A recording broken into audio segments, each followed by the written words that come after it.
Throughout your journey in business and likely many other things in life,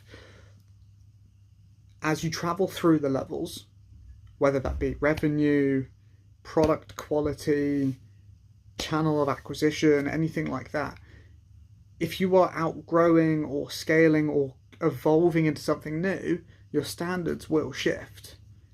And that's okay. And because of that, the people that took you from where you were at the start to where you want to go might not be the same people. It might not be the same core values, the same ethos to get to the next goal, whatever that looks like.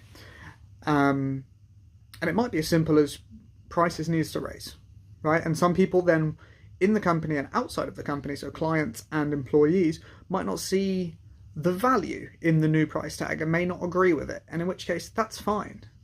Then it's time for them to leave. So I've got two different stories for you today. The first one being in our chocolate factory. One of our staff members was, looking back now, insubordinate and a massive pain in the bum. But at the time, it was clear it was from a place of passion and not from a place of trying to screw us over. And at the time that we first hired this person, there were no real defined roles because we weren't at a big enough scale. We were doing maybe £500 a day, where we weren't at the point where we could split up specific tasks and hire one person to do a specific task. Now that person was with us as we 10x'd revenue, right? And when you 10x revenue, you go from like a small business to a tiny business, a micro business to a small business.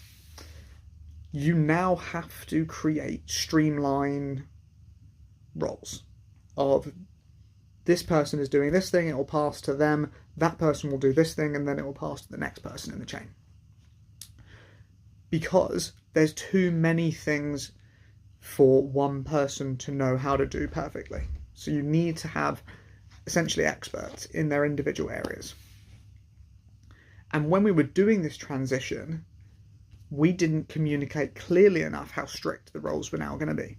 And so this one employee would go and do stuff outside of her responsibility. And we had gone and changed the systems and the processes, and she was doing what was done before or what she thought was best now. Neither of which were true or the right thing to do, because she didn't have the full picture.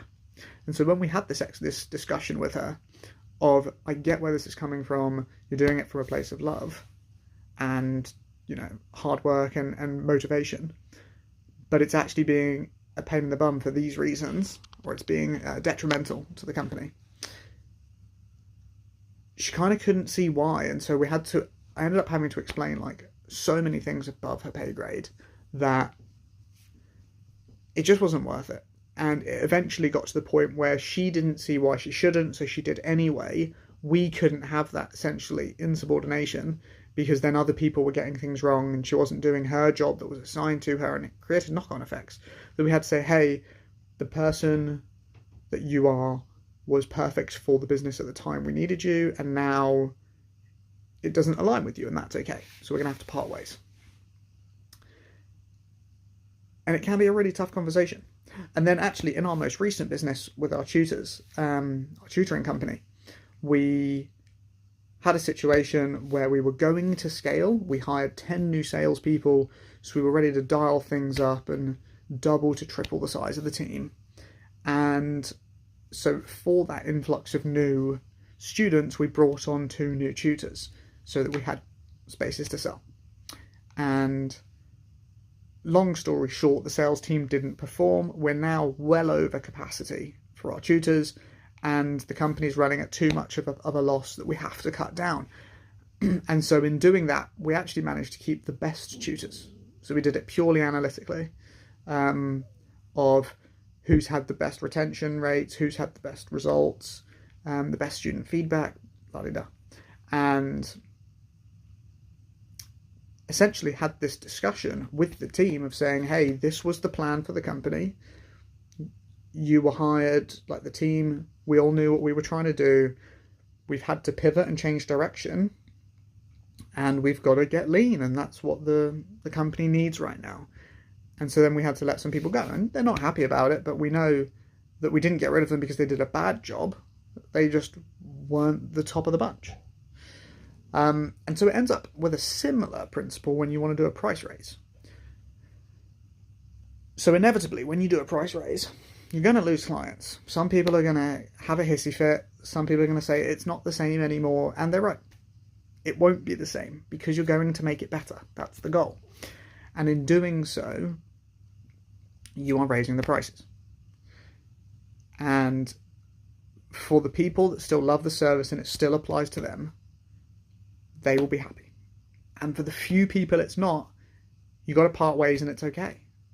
So we're going to do a nice transition as we raise our prices of essentially saying, hey guys, as of this date, so it's going to be in like 2 to 3 months ahead of time, prices will raise. Don't worry, you still have the opportunity to lock in your current prices. If you're on a payment plan or essentially on a subscription, then you're safe from this anyway. That was part of the deal. If you want to pay up front, you now have an opportunity to do that to keep your current price. And if not, the price will be raising to this on this date. And for that, we're going to give you all of these extra things that the normal people coming in at the new price won't get. They will get just what you've got, essentially. Or maybe we'll throw it all in, who knows. But trying to make people feel special. And some people will kick off just out of principle, and that's okay. But on the whole, for the company, it's the right move. So when you're going through a transition period, it's uncomfortable, but it's super necessary to rip the bandage off. But be honest and open with people. Don't try and hide things. Don't try and beat around the bush. Just be straight. This is the situation that's happened. This is the decision that we've made for these reasons. This is the outcome. If you're on board, sweet. We'd love to have you. And I'm going to realign expectations. This is what we're going to do going forwards. If you're not, that's also cool. Here's your chance to opt out so that you can't be mad either way. You know, they'll probably leave with one of these, which is fine. Not always, but sometimes. But at least it won't bite you in the bum 6 months down the line. That's my biggest recommendation. So there you go. My little story from Cocolo Treats, my chocolate factory, and the new company, and what we're going to do in the future. All 3 time spans of just how, as you change level in business, the product or service or people may have to change based on the direction the company's going to go, and that's totally fine. And the people that you had before might not be the right people for when you're going forwards, and that includes employees and clients. And both times, it's totally fine. So there you go. If that's what you needed to hear to go and make that change, I hope this does it for you. Peace.